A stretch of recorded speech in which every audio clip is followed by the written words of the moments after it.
Doctor Diya പറഞ്ഞ കാര്യങ്ങളൊക്കെ ശ്രദ്ധിച്ച് കേട്ടു, അമ്മ പറഞ്ഞ കാര്യങ്ങളൊക്കെ കേട്ടു. ആൻഡ് ഡോക്ടർ പറഞ്ഞു നമുക്കൊന്ന് സ്കാൻ ചെയ്ത് നോക്കാം. സ്കാൻ ചെയ്ത ലാബ് ടെക്നീഷ്യൻ ഇല്ലേ, ആളിങ്ങനെ ദിയയുടെ USG സ്കാൻ റിപ്പോർട്ടിൽ ഇങ്ങനെ നോക്കി നിൽക്കുകയാണ്. Something is missing. ഡോക്ടറും ഈ ഒരു സ്കാനിങ് റിപ്പോർട്ട് കണ്ട് ഞെട്ടിപ്പോയി. ഡോക്ടർ സസ്പെക്ട് ചെയ്ത തിങ് വാസ് ദെയർ.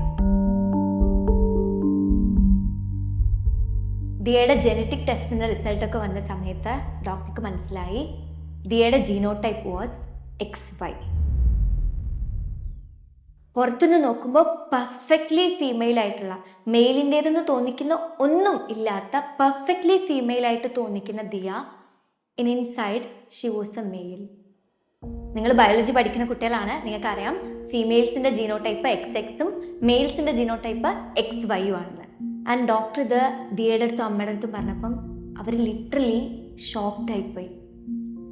ആർക്കെങ്കിലും ആക്സെപ്റ്റ് ചെയ്യാൻ പറ്റുമോ? അത്രയും കാലം ഒരു പെണ്ണിനെ പോലെ ജീവിച്ചിട്ട് പെട്ടെന്ന് ഡോക്ടറിനെ കൺസൾട്ട് ചെയ്ത സമയത്ത്, അതായത് വേറെ പ്രശ്നങ്ങളൊന്നുമില്ല, പീരിയഡ്സ് ആവുന്നില്ല എന്നുള്ള ഒരൊറ്റ പ്രശ്നം കൊണ്ട് ഡോക്ടറിനെ കൺസൾട്ട് ചെയ്ത് ടെസ്റ്റ് റിസൾട്ട് വന്നപ്പം genotype was XY and she was a mail.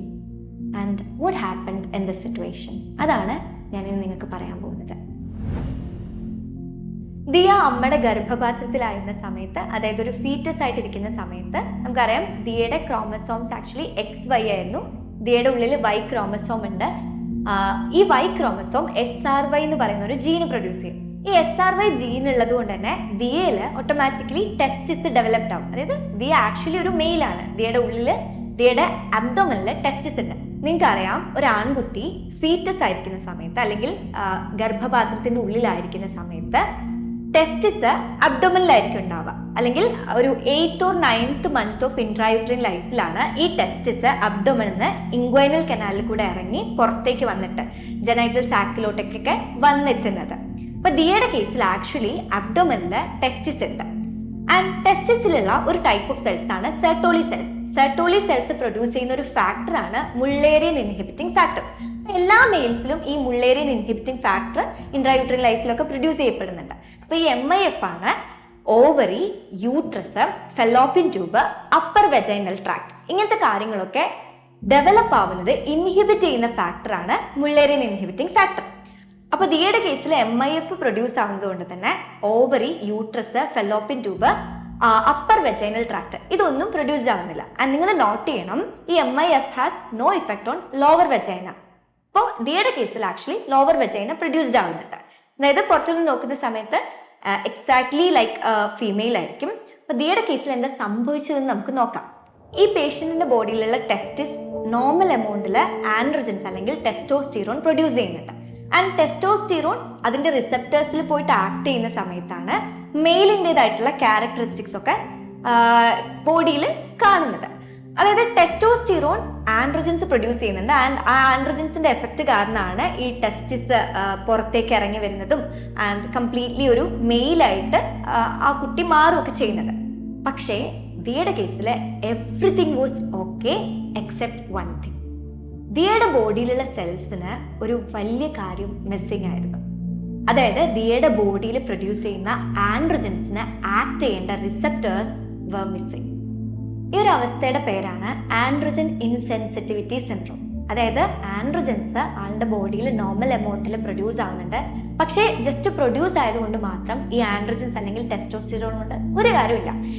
ഈ ടെസ്റ്റോസ്റ്റിറോണ് അതിന്റെ റിസെപ്റ്റേഴ്സിൽ അല്ലെങ്കിൽ സെൽസിൽ പോയിട്ട് അതിന്റെ റിസെപ്റ്റേഴ്സിൽ ആക്ട് ചെയ്യാൻ പറ്റിയാൽ മാത്രമാണ് നമ്മുടെ ബോഡിയിൽ മെയിലിൻ്റെതായിട്ടുള്ള ഫീച്ചേഴ്സ് അല്ലെങ്കിൽ ക്യാരക്ടറിസ്റ്റിക്സ് ഈ ആൻഡ്രോജൻസിന് പ്രൊഡ്യൂസ് ചെയ്യാൻ പറ്റുള്ളൂ.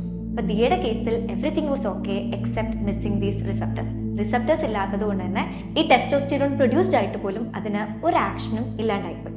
അതുകൊണ്ടാണ് ഈവൻ ദോ ഉള്ളില് ഇൻസൈഡ് ജനറ്റിക്കലി ദിയ ഒരു മെയിൽ ആയിരുന്നെങ്കിൽ പോലും, അതായത് XY ക്രോമസോംസ് ഉള്ള ഒരു മെയിൽ ആയിരുന്നെങ്കിൽ പോലും പുറത്ത് എക്സ്റ്റേണലി ദിയയ്ക്ക് മെയിലിൻ്റെതായിട്ടുള്ള ഒരു ഫീച്ചേഴ്സും ഉണ്ടാവാണ്ടിരുന്നത്. മാത്രമല്ല ഈ ടെസ്റ്റോസ്റ്റിറോൺസ് ഇങ്ങനെ പ്രൊഡ്യൂസ് ആവുന്നത് കുറച്ചൊക്കെ ഈസ്ട്രോജൻ ആയിട്ട് കൺവേർട്ട് ആവുകയും ചെയ്യും. അപ്പം കൺവേർട്ട് ആവുന്ന സമയത്ത്, അതായത് ഓവറി ഇല്ലെങ്കിൽ പോലും കുറച്ച് ടെസ്റ്റോസ്റ്റിറോൺസ് ഈസ്ട്രോജൻസ് ആയിട്ട് കൺവേർട്ട് ആവുന്നത് കൊണ്ട് ദിയയ്ക്ക് കുറച്ചൊക്കെ ഫീമെയിൽ ക്യാരക്ടറിസ്റ്റിക്സും വരും. അതുകൊണ്ടാണ് ഭയങ്കര ബ്യൂട്ടിഫുൾ ആയിട്ടുള്ള ഒരു ഗേൾ ആയിട്ട് ദിയ പുറത്തുനിന്ന് തോന്നിയത്. എന്നാൽ inside she was holding a very dark ആയിട്ടുള്ള secret and that was she was a male. With XY chromosomes. പക്ഷേ നമ്മുടെ ദിയയ്ക്ക് പെണ്ണായിട്ട് തന്നെ ജീവിക്കാൻ പറ്റും. പക്ഷേ ദിയയ്ക്ക് യൂട്രസ് ഉണ്ടാവില്ല. ദിയ കാണ്ട് മെൻസ്ട്രേഷൻ നടക്കില്ല. അതുകൊണ്ട് തന്നെ ദിയയ്ക്ക് ഒരിക്കലും പ്രഗ്നന്റ് ആവാൻ പറ്റില്ല. അതായത് genetically she is a male, but externally ആൾക്കൊരു ഫീമെയിൽ ആയിട്ട് ജീവിച്ചു പോകാൻ പറ്റും. ഐ ഹോപ്പ് നീറ്റ് ആസ്പിറൻസ് ആയിട്ടുള്ള നിങ്ങൾ ആഗ്രഹിക്കുന്നതാണ് ഇങ്ങനെ ഒരു ഡോക്ടർ ആവുക, അല്ലെങ്കിൽ ഇങ്ങനത്തെ കഥകളും കാര്യങ്ങളൊക്കെ കാണുക, പേഷ്യൻസിനെ ട്രീറ്റ് ചെയ്യുക എന്നുള്ളതൊക്കെ. ആൻഡ് ഈ സ്റ്റോറി നിങ്ങൾക്ക് നിങ്ങളുടെ ഉള്ളിൽ എന്തോ ഒരു എന്തൂസിയാസം വളർത്തി എന്ന് ഞാൻ വിശ്വസിക്കുന്നു. ആൻഡ് ഇപ്പം നിങ്ങൾ ചെയ്യേണ്ടത്, ഇപ്പം നിങ്ങളുടെ കയ്യിലുള്ള NCERT ടെക്സ്റ്റ് ബുക്ക്, ഇപ്പം നിങ്ങളുടെ കയ്യിലുള്ള സ്റ്റഡി മെറ്റീരിയൽസ്, അതിലൊക്കെ ഫോക്കസ് ചെയ്യുക. ഇപ്പം നിങ്ങൾ ചെയ്യുന്ന ഓരോ ക്വസ്റ്റ്യൻസും നിങ്ങൾക്ക് ഒരു MBBS സീറ്റിലോട്ടുള്ള വഴി തുറന്നു തരും. ആൻഡ് ഒരു 5.5 years ഓഫ് MBBS പഠനം കഴിഞ്ഞാൽ നിങ്ങൾക്ക് അൾട്ടിമേറ്റ്ലി ഒരു ഡോക്ടർ ആവാൻ പറ്റും. ഇങ്ങനെ വരുന്ന ഒരുപാട് പേഷ്യൻസിനെ നിങ്ങൾക്ക് ട്രീറ്റ് ചെയ്യാൻ പറ്റും. അപ്പോൾ നന്നായിട്ട് പഠിക്കുക. നെക്സ്റ്റ് എപ്പിസോഡിന് വേണ്ടിയിട്ട് വെയിറ്റ് ചെയ്യുക. ഇതിലും ഇൻട്രസ്റ്റിംഗ് ആയിട്ടുള്ള ഒരു സ്റ്റോറി അല്ലെങ്കിൽ ഒരു മെഡിക്കൽ മിറാക്കിളിൻ്റെ കഥയൊക്കെ ആയിട്ട് ഞങ്ങൾ അടുത്ത എപ്പിസോഡിൽ വരുന്നതായിരിക്കും. അതുവരയ്ക്കും ബൈ. All the best.